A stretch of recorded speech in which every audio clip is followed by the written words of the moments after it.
በማዕከላዊ ኢትዮጵያ ክልል ቀቤና ልዩ ወረዳ ውስጥ የሚገኘው የዘቢሞላ ሀሪማ በ1902 ዓ.ም በሼህ መሐመድ ሱሩር በሽር እንደተቆረቆረ ታሪክ ይጠቁማል። ዘመናትን ያስቆጠረ የእምነት አሻራ መገኛ የሆነው ዘቢሞላ ሀሪማ የአራት ትውልዶች ቅርስ ነው። ክፍለ ዘመናትን የተሻገሩ ጥንታዊ እስላማዊ ታሪኮችና ቅርሶችን የያዘ እስላማዊ ማዕከልም ነው። በዚሁ ጉዳይ ላይ ባልደረባችን አሚር ጌቱ ተከታዩን ዘገባ አሰናድቷል።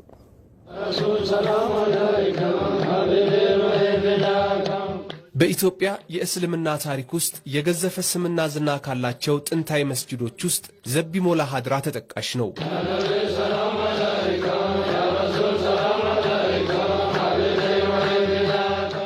በማዕከላዊ ኢትዮጵያ ክልል ቀቤና ልዩ ወረዳ ውስጥ የሚገኘው ዘቢሞላ ክፍለ ዘመናትን የተሻገሩ ጥንታዊ እስላማዊ ታሪኮችና ቅርሶችን የያዘ ማዕከል ነው።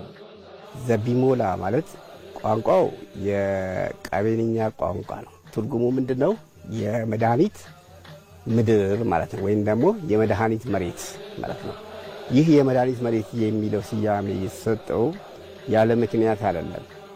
እዚህ ግቢ ውስጥ የምታያቸው ዛፎች እንዲሁም ከዚህ ከአጥሩ ወጣ ብለህ የምታያቸው በርካታ የዛፍ ዝርያዎች አሉ። እነዛ ዛፎች ለሀገር በቀል መድኃኒቶች ወይም ደግሞ ይሄ ባህላዊ መድኃኒቶች አሉ ለዛ ፐርፐዝ የሚያገለግሉ መድኃኒቶች ስለነበሩ በዛ ስያሜውን የመድኃኒት ምድር መድኃኒት የሚበቅልበት ወይም ደግሞ የመድኃኒት እጽዋት የሚገኙበት ስፍራ የሚል ትርጓሜ ነው የተሰጠው።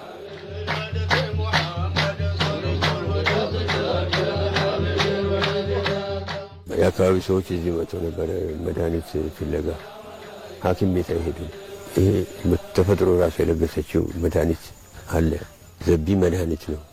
ሞላ ማለት ነፋሽ ደረቃማ መሬት ማለት ነው። ይህ ስፍራ የአንድ መስጂድ መገኛ ብቻ አይደለም፣ ዘመናትን ያስቆጠረ የእምነት አሻራ መገኛም ጭምር ነው። የመንፈሳዊነት ማማ ማሳያ የሆነው ዘቢሞላ በ1902 ዓ.ም በሼህ መሐመድ ሱሩር በሽር ወይም በአካባቢው መጠሪያቸው አቡዮ እንደተቆረቆረ ይነገራል። ሼህ ሱሩር ማለት የመጀመሪያው የዚህ ሀድራ ወይም ደግሞ የዚህ ሀሪማ መስራች የነበሩ ሰው ናቸው። ታዋቂው አሊም ናቸው። በአካባቢ መጠሪያ ስማቸው ኦብዩ ተብሎ ነው የሚጠሩት። ያው የአክብሮት ስያሜ ነው። የአካባቢ ሰው ያወጣላቸው ስያሜ ነው። የትክክለኛ ስማቸው ግን ሼህ መሐመድ ሱሩር በሽር ናቸው። እኚህ ሼህ ትልቅ በዚህ ማህበረሰብ ላይም ሆነ በዙሪያ በሚገኙ አካባቢዎች ላይ ትልቅ ስም ያላቸው አንጋፋ አንቱታ ያተረፉ ሼህ ናቸው። በርካታ ምሁራን ያፈሩ ናቸው።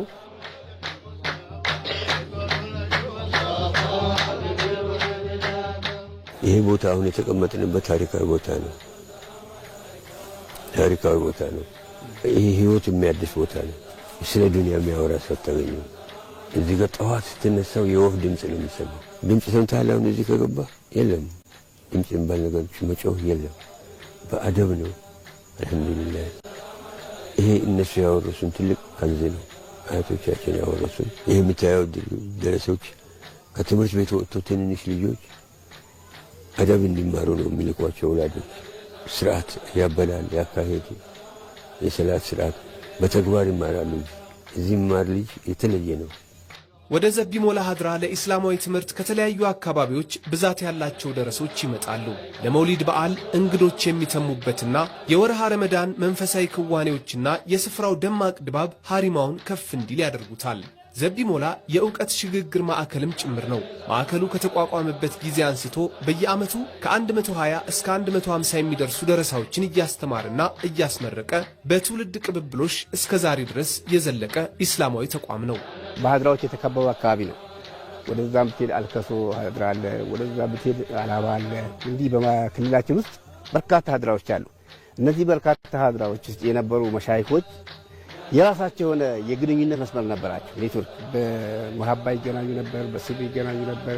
ስለዚህ በሆነ ወቅት ላይ እንደ ሪቮሉሽን እንደ ዘመቻ አይነት የለም ከጅህልና ለመውጣት ወይም ደግሞ የእውቀት ዘመቻ የሚባል የለም አይነት ይመስል ነበር። ሀድራዎቻቸውን አቋቁመው በአንድ ዓመት ውስጥ ከ200 እስከ 300 ሲበዛ ደግሞ ከ300 እስከ 400 አካባቢ ተማሪዎችን ተቀብለው እዚሁ እያኖሩ እዚሁ እያደሩ እዚሁ እየኖሩ ተብሎ የተመረቁ በርካታ አሊሞች አሉ። ዛሬ ለደረስንበት የእስልምና እምነት አስተምህሮ ከፍተኛው ሚና የተጫወቱ መሻይኮች ናቸው።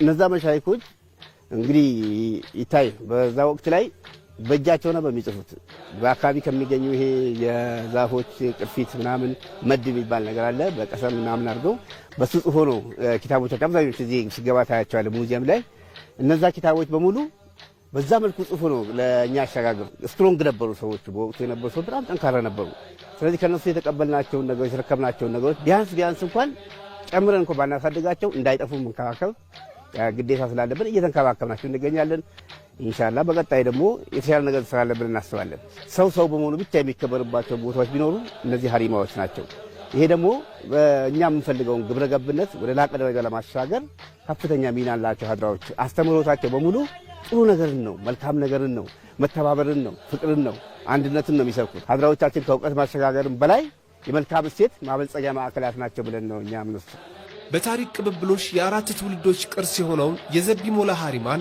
በቀጣይ ከፍ ወዳለ የኢስላማዊ ተቋም ለማሸጋገር የጋራ ጥረት ማድረግ እንደሚያስፈልግ ጥሪ ቀርቧል።